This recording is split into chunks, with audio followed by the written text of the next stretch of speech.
감사합니다. 우리 함께 같이 하나님의 말씀을 읽고 듣는 시간입니다. 하나님의 말씀은 누가복음 19장 41절 말씀부터 44절 말씀입니다. 누가복음 19장 41절 말씀부터 44절 말씀까지 함께 읽고 말씀을 듣겠습니다. 함께 읽겠습니다. 시작. 가까이 오사 성을 보시고 우시며 이르시되 너도 오늘 평화에 관한 일을 알았더라면 좋을 뻔하였거니와 지금 내 눈에 숨겨졌도다. 날이 이를지라 내 원수들이 토둔을 쌓고 너를 둘러 사면으로 가두고 또 너와 및 그 가운데 있는 네 자식들을 땅에 메어치며 돌 하나도 돌 위에 남기지 아니하리니 이는 내가 보살핌 받는 것 나를 알지 못함을 인함이니라.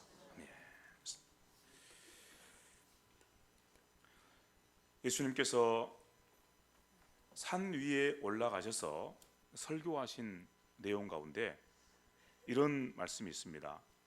애통하는 자는 복이 있나니 그들이 위로를 받을 것임이라. 여기 주님께서 애통하는 자가 복이 있다는 말씀은 우는 자가 복이 있다는 그런 말씀의 뜻입니다.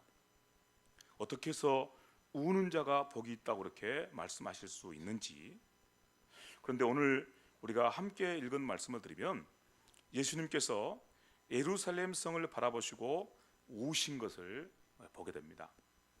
예수님께서 십자가 위에서 못 박혀 돌아가시기 위해서 예루살렘 성을 향해서 나아가시다가 예루살렘 성이 보이는 자리에 서셔서 예루살렘 성을 바라보시면서 우신 것입니다.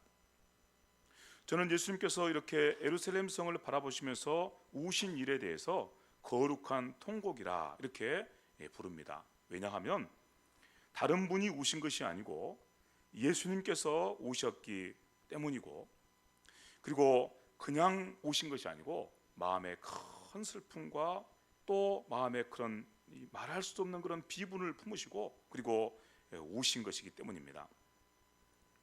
물론 큰 소리를 내서 우셨는지 아니면 소리 내지 않으시고 그냥 우셨는지는 모르겠지만 어쨌든 예수님의 마음속에 큰 슬픔이 있었고 말할 수 없는 그런 비분이 있어서 그 슬픔을 견딜 수 없는 그런 마음으로 그렇게 우신 것을 우리가 주의 말씀을 통해서 함께 보게 됩니다. 그러면 예수님께서 왜 예루살렘 성을 바라보시면서 이렇게 우신 것일까요? 또 통곡하신 것일까요? 먼저는 예루살렘에 평화가 없는 모습을 보셨기 때문에, 그렇기 때문에 예수께서는 이렇게 우셨습니다. 예루살렘이라고 하는 그 이름은 평화의 기초, 혹시는 평화의 도성이라고 하는 그런 뜻을 가지고 있습니다. 예루살렘이라고 하는 그 이름 속에 평화의 기초, 평화의 도성이라는 뜻이 있다면 당연히 예루살렘 속에 평화가 있어야 마땅할 것입니다. 그런데 평화가 있어야 될 예루살렘 안에 평화가 없었던 것입니다. 그래서 예수께서는 그런 예루살렘의 형편을 보시고 깊이 탄식하시고 슬퍼하시고 절규하시면서 이렇게 오신 것입니다. 여러분, 평화가 무엇입니까? 평화는 다른 것이 아니라 모두가 자기 자리를 바로 지키면서 아름다운 관계를 유지하며 살아갈 때 바로 거기에 맺어지는 열매가 바로 평화입니다. 우리는 평화라고 하면 그냥 서로 다투지 않고 싸우지 않고 사는 것을 평화라고 생각하기 쉬운데, 물론 그것도 평화이지만 그보다도 더 적극적인 뜻으로 평화는 모든 것들이 다 자기 자리를 바로 지키면서 서로 아름다운 관계를 맺고 살아가는 가운데 맺어지는 열매, 바로 그게 평화인 것을 우리가 생각해야 됩니다. 우리가 이 말에 대해서 생각을 해보면 금방 알 수가 있는데, 우리 가정을 생각하면 알 수 있습니다. 가정에 아버지가 계시고 어머니가 계시고 또 자녀들이 있고 형제들이 있고 이렇게 여러 가족들이 함께 모여서 그렇게 가정을 이루고 살고 있죠. 아버지가 아버지의 자리를 바로 지키지 못하고 또 어머니가 어머니의 자리를 바로 지키지 못하며 자녀가 자녀의 자리를 바로 지키지 못하고 살아가는 그런 가정 안에는 평화를 기대할 수가 없습니다.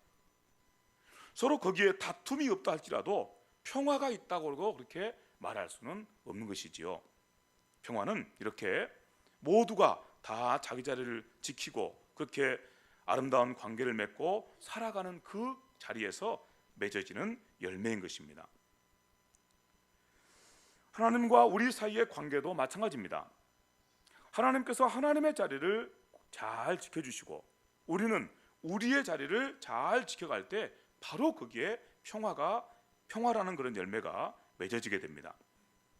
하나님께서 얼마나 부유하시고 얼마나 놀라우신 분이십니까? 그 하나님께서 우리 하나님으로 우리 아버지로 계시고 우리는 하나님을 우리 하나님으로 우리 아버지로 모시고 우리 자리를 굳건하게 지켜갈 때 하나님으로 말미암아 또 하나님 앞에 살아가는 우리의 그런 아름다운 모습으로 말미암아 얼마나 부유한 열매가 얼마나 풍성한 열매가 기대되는지 모릅니다. 바로 그게 평화라는 말씀인 것입니다. 그런데 우리는 안타깝게도 우리 자리를 잘 지켜가지를 못합니다. 하나님께서는 우리 하나님으로서 마땅히 지키셔야 될 그 자리를 잘 지켜가시지만 우리는 우리의 자리를 잘 지켜가지 못합니다. 하나님을 향해서 끊임없이 반역을 일삼고 하나님을 하나님으로 인정하기를 거절하고 그리고 하나님의 말씀대로 순종해 살아가기를 거절하고 그렇게 하나님을 우리의 삶의 자리에서 늘 내쫓아버리는 그런 모습 우리가 우리의 삶을 살아가고 있는 것입니다. 그러므로 말미암아 우리 삶 속에 평화가 사라지게 되는 것입니다. 하나님으로 말미암아 우리에게 부어지는 그런 부유함과 그런 넉넉함이 우리의 삶 속에서 사라지고 대신해서 말할 수 없는 그런 궁핍, 가난이죠. 말할 수 없는 궁핍과 고난과 그리고 죽음이라고 하는 이런 끔찍하고 무서운 것들이 우리 삶 가운데 찾아와서 우리를 괴롭히고 우리를 힘들게 하는 것입니다. 평화가 사라지게 된 것입니다. 자, 이렇게 우리가 함께 같이 말씀을 나누면서 다시 한번 우리가 질문을 해보게 됩니다. 그렇다면 왜 우리는 우리의 자리를 잘 지키지를 못하는 것일까요? 방금 전에 말씀 나눈 것처럼 우리가 우리의 자리를 잘 지키고 하나님께서는 당연히 하나님의 자리를 잘 지켜가시니까 하나님을 향해서는 더 이상 우리가 말씀드릴 이유가 없고 우리가 하나님 앞에서 우리 자리를 잘 지켜가면 그렇게 부유함과 풍성함과 하나님께서 선물해 주시는 그 평화를 받아 누리는 그런 영광스럽고 복된 삶이 우리 가운데 이루어지게 될 텐데 왜 우리는 그 자리를 잘 지켜가지를 못하는 것일까요? 그 이유는 여러분이 이미 짐작하신 대로입니다. 우리 안에 죄가 있기 때문입니다. 이 죄라는 것은 늘 하나님을 반역하고 하나님을 거슬러서 살아가려고 하는 그런 성향입니다. 많은 분들이 죄에 대해서 오해를 하기를 우리가 나쁜 짓을 하면 그것이 죄라고 생각하는데 그것은 죄의 열매입니다. 누가 거짓말 한다든지 누가 남의 것을 속여 빼앗는다든지 아니면 남에게 무슨 해를 끼친다든지 하는 그런 못된 짓을 하는 그런 모습들은 죄의 열매이지 죄가 아닙니다.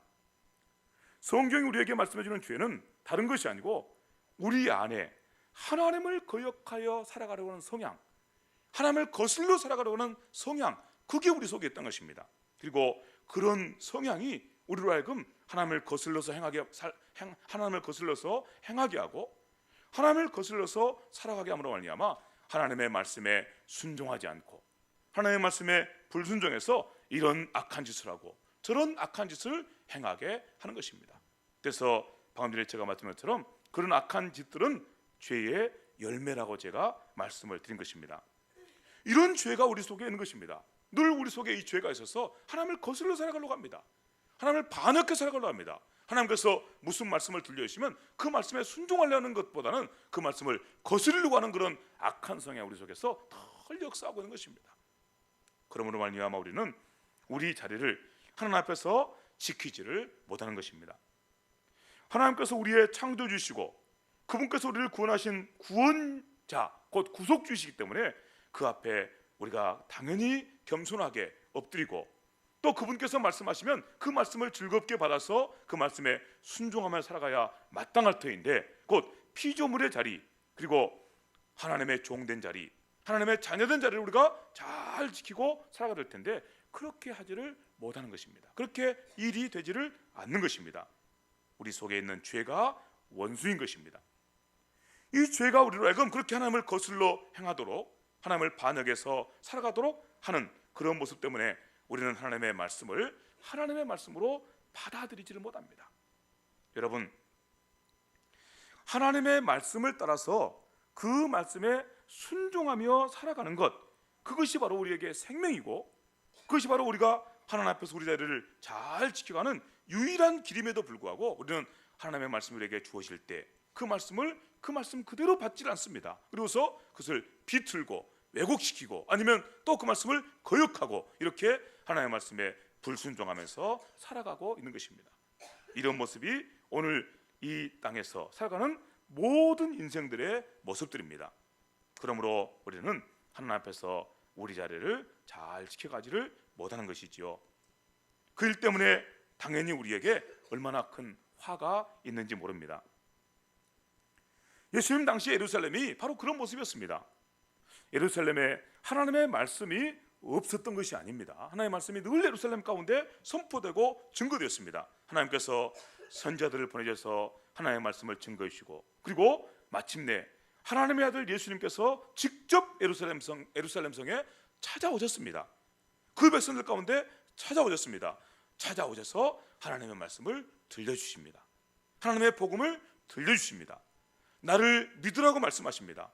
나를 믿으면 내가 너에게 구원을 주겠다고 말씀하시고 내가 너에게 평화를 선물해 주겠다고 말씀해 주십니다. 그런데 예루살렘 사람들은 그런 하나님의 말씀을 거절합니다. 그리고 그 말씀을 증거하러 오신, 그리고 자기 자신을 예루살렘에 선물해 주심으로 참된 평화를 주러 오신 예수님을 거절합니다. 그리고 예수님을 죽이려고 합니다. 이런 모습이 바로 예루살렘 성 가운데 있었던 모습이었습니다. 또 이런 모습도 있었습니다. 예루살렘에 살고 있는 사람들은 하나님의 말씀을 자기들이 잘 알고 있다고 생각했습니다.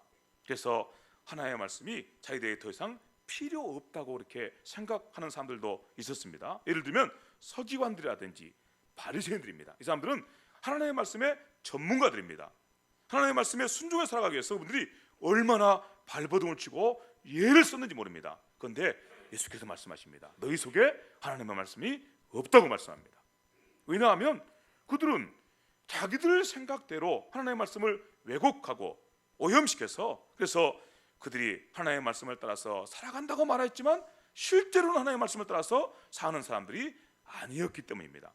여기 이 말씀을 한번 들어보시기 바랍니다. 예수께서 그런 예루살렘의 모습을, 그런 인생들의 모습을 보시고서 탄식하시며 하신 말씀입니다. 화 있을진저 외식하는 서기관들과 바리새인들이여, 너희가 박하와 회향과 근체의 11조를 드리되, 이 사람들은 얼마나 열심히 했는지 보시기 바랍니다. 그분들은 11조를 드려라 이렇게 하나님께서 말씀하시니까 11조를 드리는데 무엇도 11조를 드렸다고요? 박하와 회향과 근체, 미나리 나물 한쪽이라도 얻은 것이 있으면 그 가운데 10분의 1을 하나님께 구별해 드리는 그런 열심히 있는 사람으로 이 사람들이 하나님의 말씀대로 살아가려고 발버둥 쳤던 사람들입니다. 그런 열심으로 살았던 사람들이 여기 바리새인들과 서기관들하고 주님께서 말씀하시는 이 사람들입니다. 그런데 어떻게 이 사람들 속에 말씀이 없다고 말씀하시는지 주님께서 그들을 향해서 말씀하십니다. 그런데 너희가 그렇게 열심히 말씀을 따라 살아간다고 하고 하나님의 말씀에 순종하며 살아간다고 하고, 그러므로 하나님 앞에서 너희의 자리를 굳건하게 바르게 지켜간다고 자랑하지만 너희 속에 진짜 중요한 것 빠졌다는 것입니다. 더 중요한 것, 정의와 믿음과 긍휼은 버렸도다.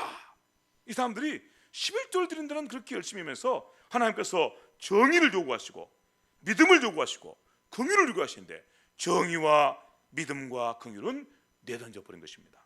바로 이런 모습이 여기 예루살렘의 모습이었던 것입니다. 그러므로 방금 우리가 함께 말씀 나눈 것처럼 예루살렘에 하나님의 말씀이 있는 것처럼 보였지만 실제로 하나님의 말씀이 없는 것입니다. 그러므로 그들 가운데 아무도 하나님 앞에서 자기 자리를 지키고 그렇게 평화를 누리며 사는 사람이 없는 것입니다. 예루살렘이 평화의 기초, 평화의 도성이라는 이름을 가졌지만 정작 그 안에 평화가 없는 모습을 주께서 보신 것입니다.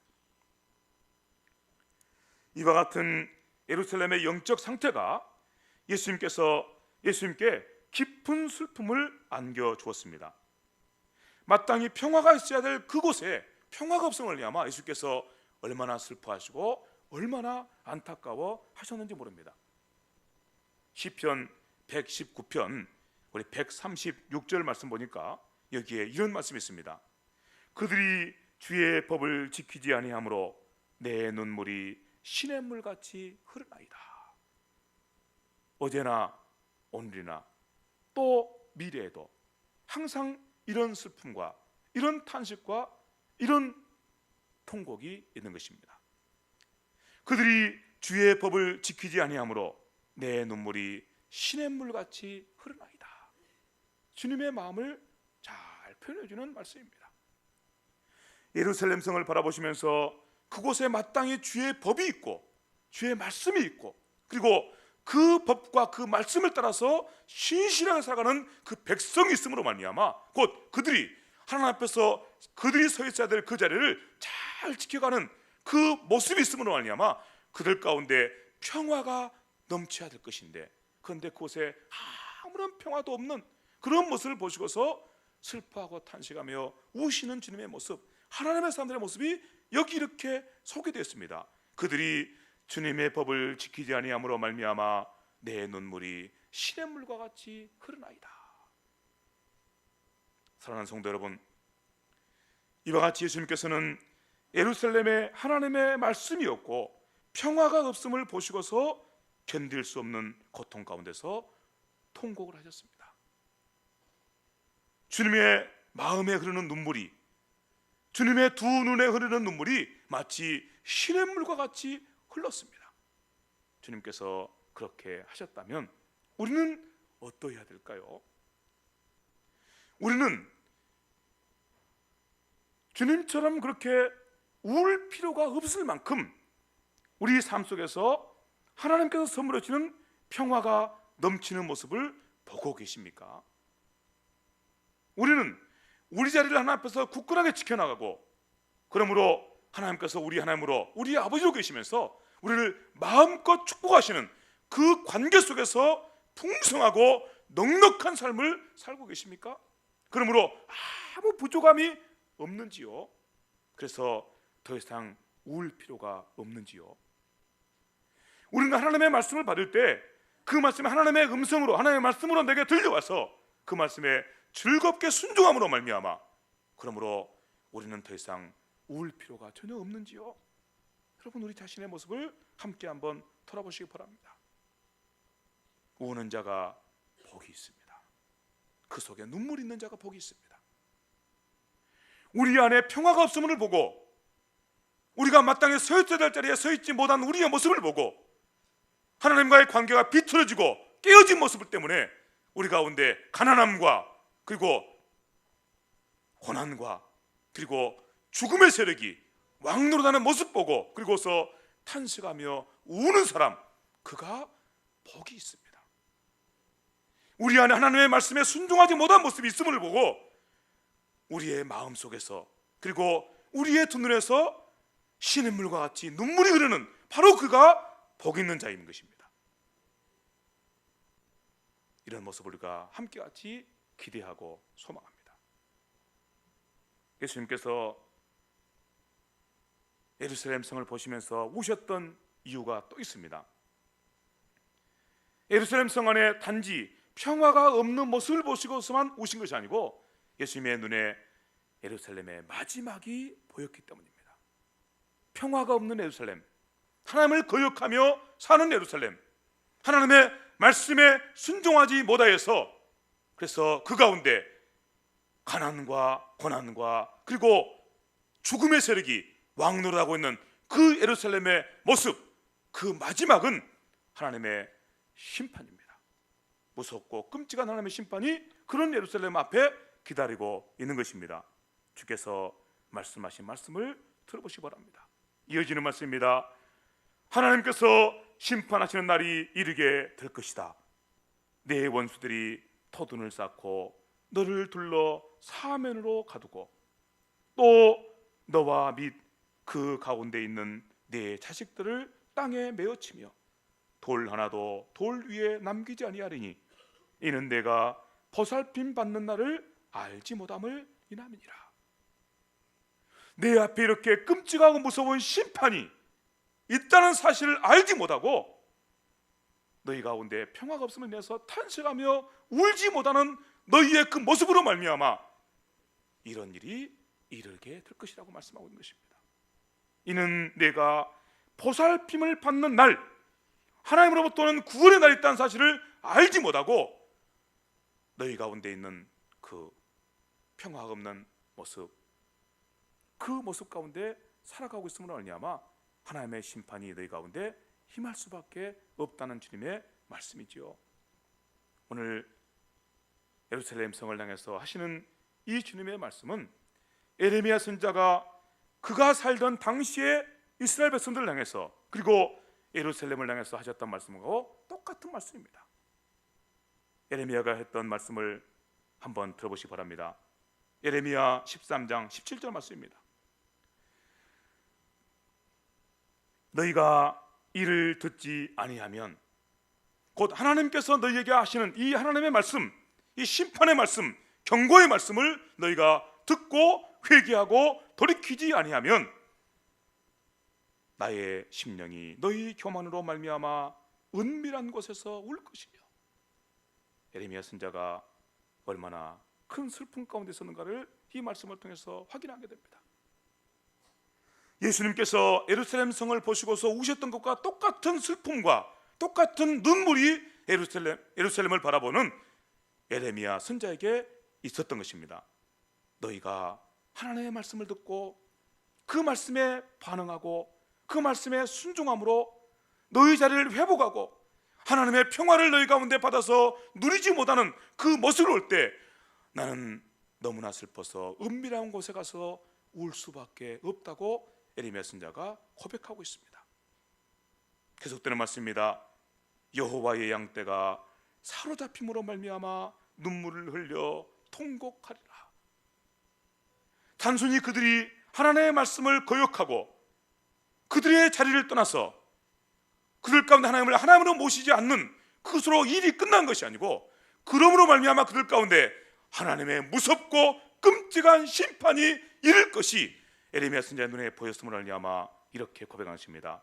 너희가 그로 말미암아 다 사로잡혀가고 하나님의 심판을 피할 수 없게 됨으로 말미암아 나는 통곡하리라고 이렇게 말씀하고 있습니다. 실제로 에레미야 선지자의 별명은 눈물의 선지자였습니다. 에레미야 선지자의 눈에 눈물이 마를 날이 없었고 에레미야 선지자의 마음속에 눈물이 강물처럼 흐르는 그 일이 끝나지를 않았습니다. 늘 그렇게 눈물을 흘리며 하나님의 백성들 향해서 하나님의 말씀을 전했던 에레미야의 모습입니다. 이유는 한 가지입니다. 그들에게 하나님의 말씀이 선포되고 증거되어도 그들이 꿈쩍도 하지 않기 때문입니다. 그들의 하나님의 말씀이 선포되고 증거될 때 그 말씀에 반응하고 그 말씀을 따라서 자기 자리를 다시 찾고 회복하는 것만이 그들에게 소망이고 살 길인데 그렇게 하지를 않는 것입니다. 끝까지 하나님을 거역하고 반역하며 하나님의 말씀을 불순종하는 그들의 모습, 그리고 그로 말미암아 그들 위에 쏟아지게 될 하나님의 무섭고 끔찍한 심판이 에레미야의 눈에 너무 분명하고 확실하게 보였기 때문에 에레미야 선지자는 그렇게 통곡하며 울 수밖에 없었던 것입니다. 똑같은 모습이 예수님의 모습 가운데 있는 것입니다. 예수님께서 예루살렘 성을 바라보시면서 그렇게 거룩한 통곡을 하셨던 이유를 다시 생각해 봅니다. 예루살렘에는 이름과 달리 하나님의 말씀이 없고 평화가 없다. 내가 평화를 주러 왔다.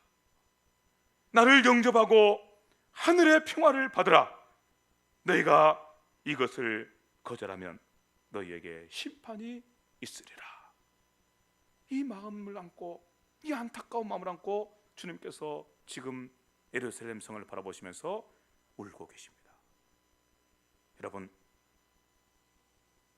이 말씀을 함께 같이 나누면서 오늘 우리 시대의 모습과 오늘 우리의 가정의 모습과 우리 자신의 모습과 그리고 그 모습을 바라보는 나 자신에 대해서 생각해 보도록 합시다.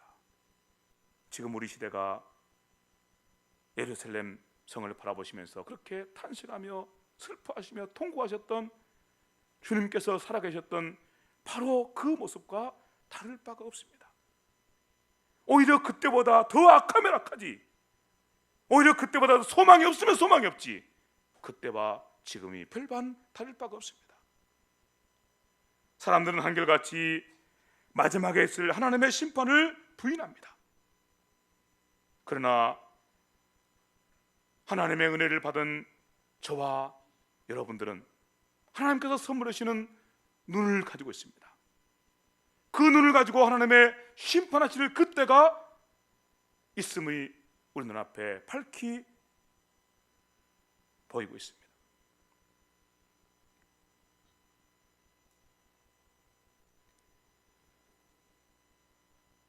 그러므로 우리는 예수님께서 그렇게 하셨던 것처럼, 예레미야가 그렇게 했던 것처럼 이 시대를 보고, 이 시대를 살고 있는 인생들을 보고 그렇게 탄식하며 울 수밖에 없습니다. 이 울음과 눈물은 하나님의 사람이라면 절대 피할 수 없는 그런 것입니다. 왜냐하면 앞서 말씀드린 것처럼 우리에게는 볼 수 있는 눈이 있기 때문입니다. 세상 모든 사람들은 아무것도 보지 못하고 아무것도 보지 못함을 말미암아 그들에게는 마땅히 우려야 될 눈물도 사라졌지만 우리들 눈앞에는 모든 것이 밝히 보입니다. 하나님께서 살아계신 하나님이시고 그분 앞에서 하나님을 자기 하나님으로 모시고 자기 아버지로 모시고 그분의 말씀에 순종하며 사는 것이 생명임에도 불구하고, 그것이 그들에게 평화고 그것이 그들에게 구원이고 영광이고 축복임에도 불구하고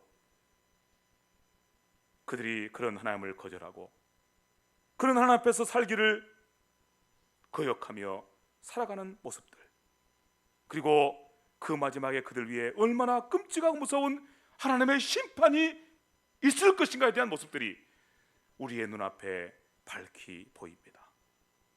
그럼 우리는 이 눈물과 이 울음을 피할 수가 없습니다. 예레미야 선지자도 울지 않으려고 발버둥을 쳤습니다. 그만 울겠다고 다짐도 했습니다. 그러나 그의 눈에 흐르는 눈물을 멈출 수가 없었습니다. 그의 눈앞에 모든 것이 밝히 보였기 때문입니다. 오늘 우리들도 마찬가지입니다. 예수님께서 그렇게 했던 것처럼, 예레미야 선지자가 그렇게 했던 것처럼 오늘 우리들의 눈에도 눈물이 쉬지 않습니다. 우리들의 마음에도 눈물이 쉬지 않습니다. 그러므로 너무 힘들고 고통스럽습니다. 너무 힘들고 고통스럽습니다. 그러나 여러분 기억하시길 바랍니다. 세상을 보고 우리의 탄식스러운 가정의 형편을 보고 하나님 앞에 온전하면서 서 있지 못함으로 말미암아 하나님의 심판의 손이 그 위에 있는 인생들의 모습을 보고 그렇게 눈물을 흘리고 울 수밖에 없는 그 인생에게 복이 있다는 사실을 기억하시기 바랍니다. 너무 힘들고 고통스럽지만 늘 세상을 보고 울 수밖에 없는 인생이 얼마나 힘들겠습니까?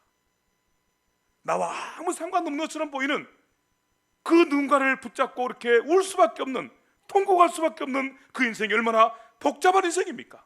그렇지만 그렇게 힘들고 고통스럽게 살아도 그가 그 속에 간직한 눈물과 슬픔 때문에 그렇게 힘들고 어렵게 살아도 복이 있는 자는 바로 그 사람입니다.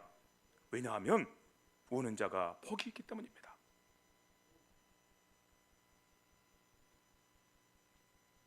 우리 주님께서 십자가를 짊어지시고 그렇게 골고다 언덕길을 올라가십니다. 그럴 때 그 주님의 뒤를 따르던 예루살렘의 여자들이, 예수님을 따르던 수많은 그런 여자들이 통곡을 하며 그렇게 그 뒤를 따라갑니다. 얼마나 힘들고 어려웠겠습니까? 자기들을 이렇게 깊이 사랑하셨던 주님께서 십자가에 모진 고통을 감당하고 계시니 그들의 마음속에 얼마나 큰 슬픔이 있었겠습니까? 그 여자들 가운데는 틀림없이 예수님으로 말미암아 귀신이 쫓겨나가고 그렇게 해서 온전히 치료된 사람도 있었을 것입니다. 그 여인들 가운데는 어떤 경우에 자기의 죽은 아들을 예수님을 통해서 되돌려받은 그런 여인도 있었을 것입니다. 그 여인들 가운데는 병으로 말미암아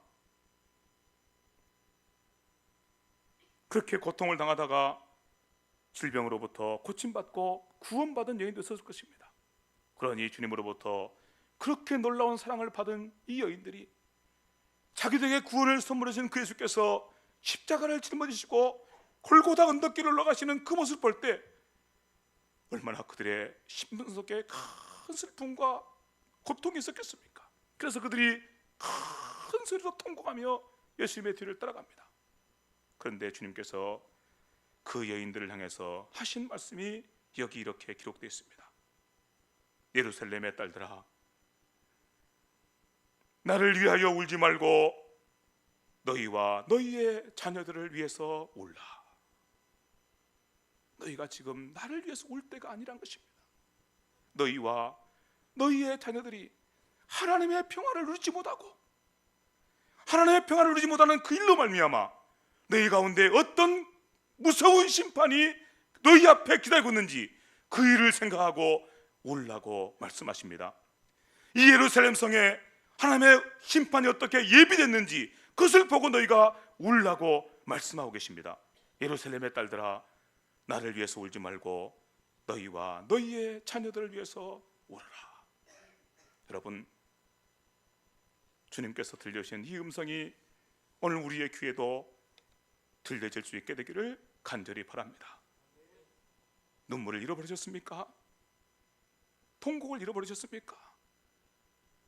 눈물이 회복될 수 있기를 바랍니다. 우리 속에 거룩한 통곡이 회복될 수 있기를 진심으로 간절히 바랍니다. 우리 가운데 눈물이 회복되는 자리가, 우리 가운데 이 통곡이 회복되는 자리가 바로 구원받은 자리이고, 바로 그 자리가 회복이 약속된 자리이고, 바로 그 자리가 평화가 약속된 자리이기 때문입니다.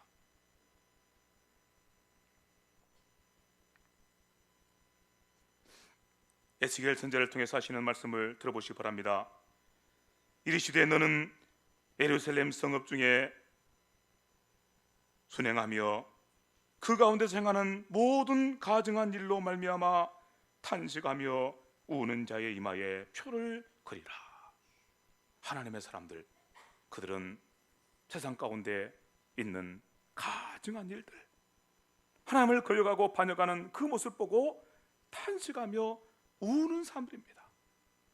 하나님의 사람들이 그 속에 간직한 표는 그런 눈물입니다. 그 눈물이 바로 우리가 하나님의 사람이라는 증거가 되는 것입니다. 그리고 그런 눈물이 있을 때, 그런 통곡이 있을 때 하나님께서는 하나님의 심판을 우리에게서 면제해 주시는 것입니다. 왜냐하면 우리가 하나님 앞에서 하나님의 사람으로 우리 자리를 바르게 지켜가고 있기 때문입니다. 다시 말씀드립니다. 우는 자가 복이 있습니다. 여러분 속에는 어떤 눈물이 있는지, 지금 여러분은 무엇 때문에 울고 계시는지 되돌아보실 수 있게 되기를 바랍니다. 우리는 우리의 흥함을 인해 기뻐해야 합니다. 우리가 더 잘 살 수 있게 된 때문이 아니라 이로 인하여 하나님의 이름이 높아질 수 있기 때문입니다. 우리는 우리가 망함을 인하여 슬퍼해야 됩니다. 우리가 망함으로 인하여 살기가 더 어려워진 때문이 아니라 이로 인하여 하나님의 이름이 모욕을 받을 것이 염려되기 때문입니다. 하지만 우리가 진짜 슬퍼하고 통곡해야 될 일이 있습니다. 우리가 속한 교회를 생각할 때 보이는 건물로 자랑할 것이 아니고 보이지 않는 교회가 하나님의 영광을 잃어버리는 것으로 말미암아 슬퍼하고 통곡해야 하는 것입니다.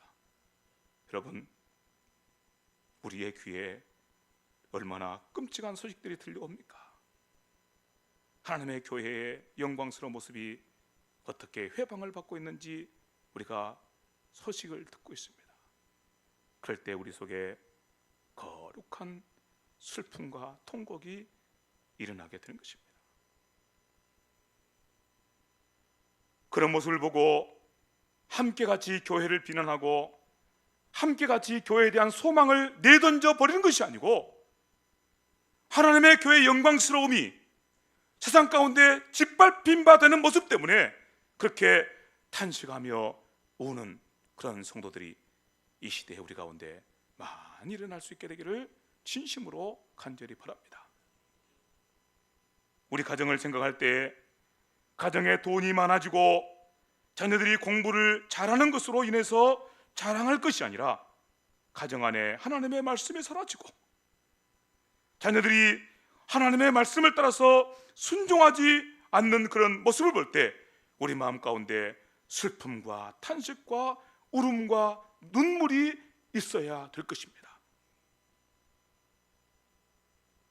이 나라와 이 민족이 하나님의 평화를 알지 못함을 인해서 슬퍼할 수 있어야 할 것입니다.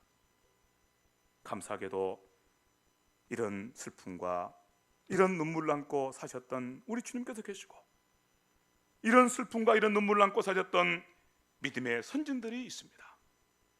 사도 바울이 유대인들을 향해서, 자기 동족을 향해서 가했던 그 깊은 슬픔과 눈물, 그 깊은 슬픔과 눈물을 안고 고백하는 말을 들어보시기 바랍니다. 내가 그리스도 안에서 참말을 하고 거짓말을 아니하노라. 나에게 큰 근심이 있는 것과 마음에 그치지 않는 고통이 있는 것을 내 양심이 성령 안에서 나와 더불어 증거하노니, 나의 형제 곧 골육의 친척을 위하여 내 자신이 저주를 받아 그리스도에서 끊어질지라도 원하는 바로다.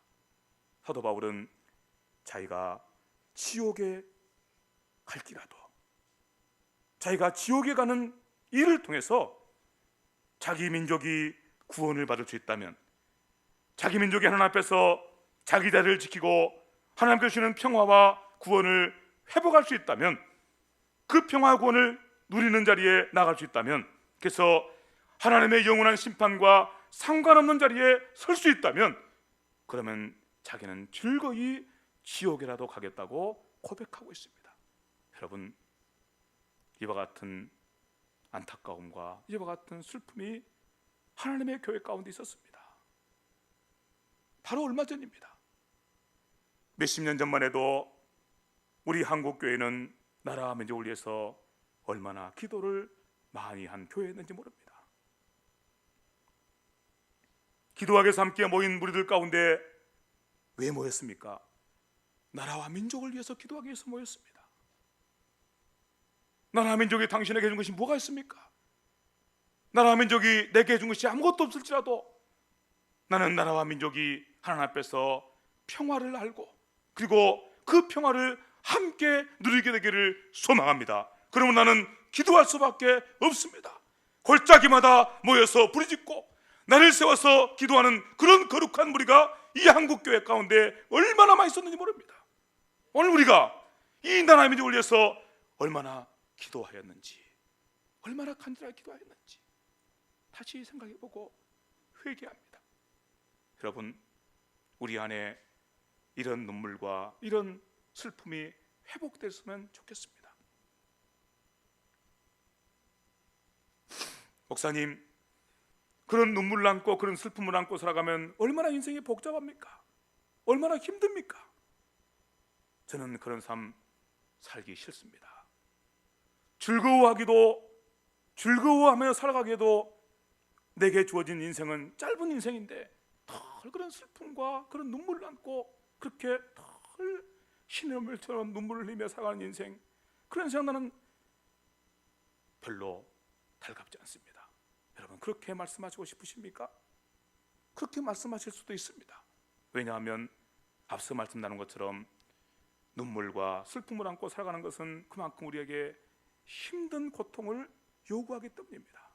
그렇지만 다시 생각해 보시기 바랍니다. 우리 하나님께서, 우리 예수님께서 이 땅을 바라보시며 이 민족을 바라보시며 그리고 우리 교회를 바라보시며 그리고 우리 가정을 바라보시며 또 나를 바라보시며 어떤 슬픔과 눈물로 통곡하고 계시는가를 생각해 보시기를 바랍니다. 거룩한 통곡이 우리 하나님 안에 있고 우리 예수님 안에 있다면 그 통곡과 그 눈물을 함께 나누어 가지려는 마음이 하나님의 사람의 당연한 마음 아니겠습니까? 하나님의 자녀의 당연한 마음 아니겠습니까? 그래서 이런 말씀을 우리가 함께 같이 듣는 것입니다. 이사야 선지자가 우리 주님의 보좌 앞에 나아갔을 때 주님께서 말씀하십니다.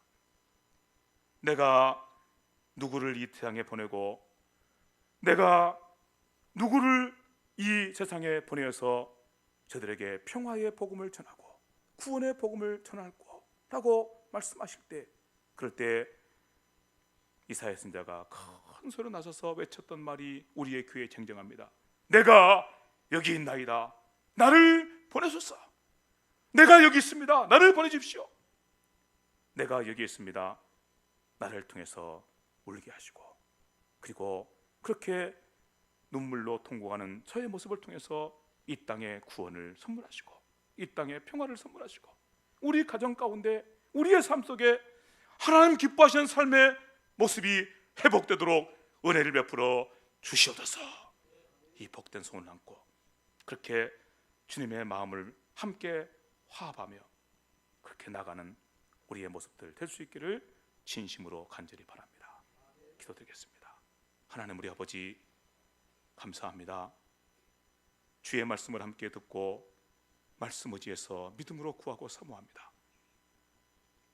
주님의 마음에 하나님의 눈에 그렇게 눈물이 시냇물처럼 흐르고 있음에도 어찌하여 제 눈에는 눈물이 사라지고 제 마음에는 눈물이 말라버렸는지 이 일을 기억하고 주의 은혜를 깊이 구하고 사모합니다.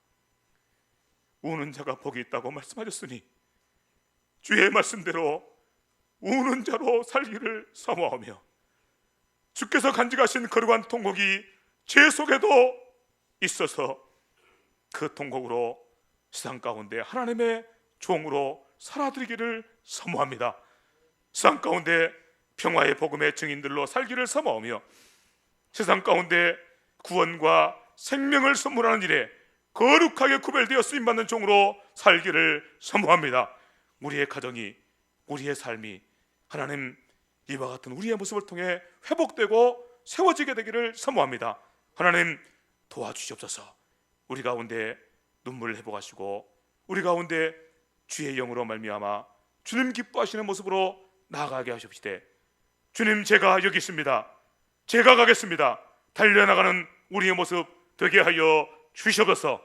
그리고 이렇게 달려나가는 우리의 모든 자리에 하나님 회복 역사와 치유 역사와 그리고 주님의 구원의 영광 역사가 나타나도록 함께 합시되 주의 주시는 평화가 가득하고 충만하도록 역사해 주시옵소서. 감사하며 예수님의 이름으로 기도하옵나이다. 아멘.